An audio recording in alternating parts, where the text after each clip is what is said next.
اچھا پھر وہ مرحلہ کیسا آیا کہ آپ کو ایم این اے تک پہنچی آپ، اور 3 دفعہ مخصوص نشستوں پہ جا کے آپ ایم این اے بنی، اور پھر وہ ٹائم بھی آیا کہ جب شاہد خاقان عباسی صاحب کے لیے آپ نے کنٹیسٹ کیا، تو وہ مرحلہ کیسا تھا کہ آپ کو وزیر اعظم کے بھی نامنیٹ وہ یہ کیا؟ ہوا تھا کہ میں تو پھر کیونکہ ایم کیو ایم سے ہٹ چکی تھی، لیکن میری والدہ اور میرے بھائی سے کیونکہ ان کی دوستی تھی تو مراسم بھی رہتے تو میرے بھانجے کی شادی لندن میں ہوئی، تو میں وہاں گئی تھی، تو میں تو 2 دن رہ کے واپس آ گئی، لیکن امی اور میرے بھائی تھے، تو جب انہیں پتا چلا تو یہ لوگ آئے میں، تو انہوں نے امی کو اور بھائی کو اپنے پاس بلا لیا، اپنے گھر میں ہی بلا کے رکھ لیا۔ تو امی نے ہماری فون کیا کہ بھئی الطاف تو مجھے یہاں لے آئے، اور حالانکہ ان کا واپسی کا ٹکٹ تھا، اور ابھی کہہ رہے ہیں ابھی نہیں جائیں گی آپ۔ کافی سال بھر رکھتا انہوں نے وہاں پہ آپ کی والدہ کو؟ والدہ کو ہماری، اور انہیں یہ بھی پتا چلا کہ میں بھی آئی تھی، تو ان سے تو لوگ بھاگ بھاگ کے ملنے جاتے تھے، لیکن میں نے مناسب نہیں سمجھا، میں نے گئی۔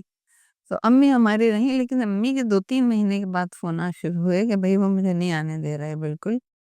تو ان کی بیوی بھی تھی اس زمانے میں، ہاں اچھا ساتھ ہی رہتی تھی، ہاں کیا نام تھا، بچی بھی تھی، اور اچھا، ہاں جو فضا ان کی صاحبزادی؟ جی جی جی اوکے اوکے اوکے، قبول فیملی کی کسی خاتون سے؟ جی جی جی جی۔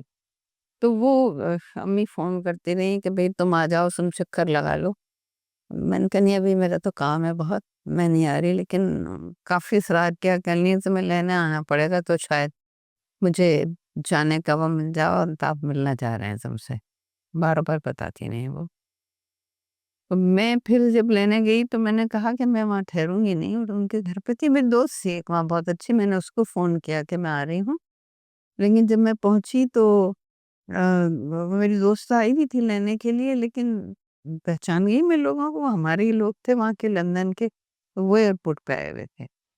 تو میں نے کہا نہیں میں شام کو آ جاؤں گی ملنے کے لیے، میری دوست کہنا نہیں، بھائی نے کہا کہ سیدھا آفس لے کے آؤ، آج صبح جلدی آ گئے تھے۔ تو پھر میری طویل عرصے کے بعد پھر ان سے ملاقات تھی، دعا سلام ہوئی۔ 2-3 لوگ بیٹھے ہوئے ہمارے بڑے ان میں سے ہیں، اچھے افسران میں سے، ایک انہوں نے الیکشن بھی لڑایا تھا بعد میں، تو وہ لوگ بھی تھی، تو الطاف انہوں نے بتانے لگی کہ کشور کہیں ہم جانتے ہیں، ہماری تو بہت دوستی ہے ان سے، وہ دوسرے تھے وہ بھی جانتے تھے، انہوں نے بھی بہت اچھی طرح سے جانتے ہیں۔ تو انہوں نے الطاف حسین نے کہا کہ بھئی انہوں نے استعفیٰ دے دیا تھا، تو انہوں نے پوچھا کیوں، تو میں نے کہا الطاف بھائی میں بتا دوں استعفیٰ کیوں دیا تھا۔ جو آپ وجوہات مینشن کر چکی ہیں؟ ہاں اچھا۔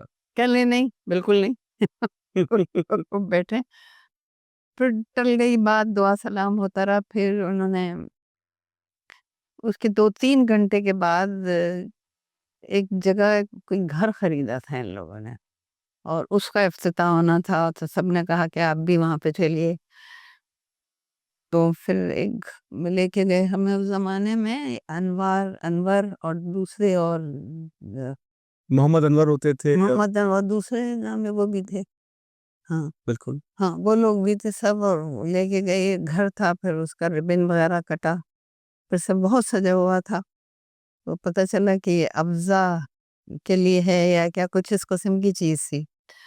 تو اس میں سارے لوگ تھے، سلیم شہزاد تھے، اور پرانے لوگ، سارے لوگ سب، ڈاکٹر عمران فاروق تھے، سب تھے، یہ کرسی پہ بیٹھے تھے، اور باقی سب لوگ اس پہ بیٹھے ہوئے تھے۔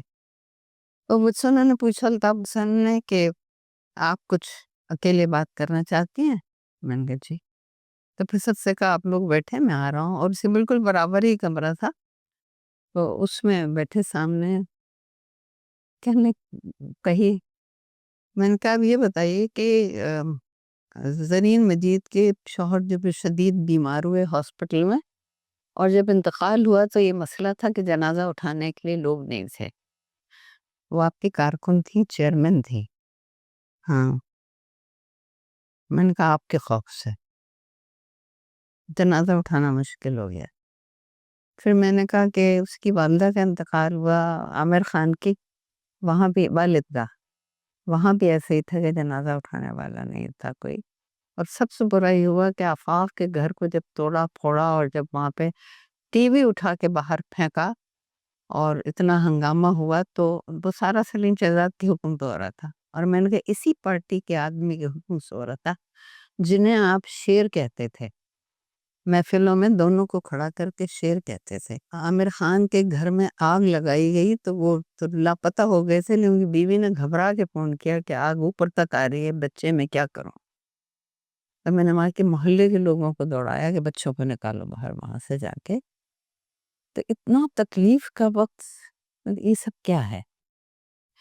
خاموش سنتے رہے ویسے کہنے، اور تو میں اور جو ایسے واقعات تھے اسے ان کو بتاتی رہی، تو کہنے لگے بہت سنجیدگی سے کہ آپ اپنے تک ہی رکھیے گا، کسی اور سے یہ بات مت کیجیے گا، آپ مشکل میں آ جائیں گے۔ میں نے کہا ٹھیک ہے، لیکن میں خوشی اس بات کی کہ آپ نے پوچھا، اور میں نے وہی حقائق ہیں جو میں آپ کو بتا رہی ہوں۔ میں ان سے جیل ملنے جاتی ہوں، آفاق سے بھی اور عام میں جاتی تھی، میں ان کا میں جاتی ہوں، کہنے ہاں میں نے سنا ہے۔ پھر وہ آ کے بیٹھے ان لوگوں میں باتیں کرتے رہے، پھر کہنے لگے کہ بھئی دیکھیں میں کشور زہرا کے اوپر اتنا اعتماد کرتا ہوں کہ یہ جو بات بھی کہیں گے اس میں سچائی ہوگی، تو وہ یہ کہہ رہی ہیں کہ یہ کب تک ٹکڑے رہیں گے اور کیا ہوگا کہ ایک دم دو لوگ اچھل گئے۔ کس کے بارے میں؟ میں نے کہا عامر اور آفاق کے بارے میں۔ یہ کہہ رہی تھی کہ یہ حالات ہے، کیسے انہوں نے کہا، کیسے انہوں نے جرأت کی؟ کہ لے میں نے سنی ہے بات، آپ لوگ بھی تمیز سے سنیں، بہت سیٹل کیا سب کو، لوگ ایک دم کھڑے ہو گئے کہ یہ کچر بازی نے کیسے نام بھی لیا ہے۔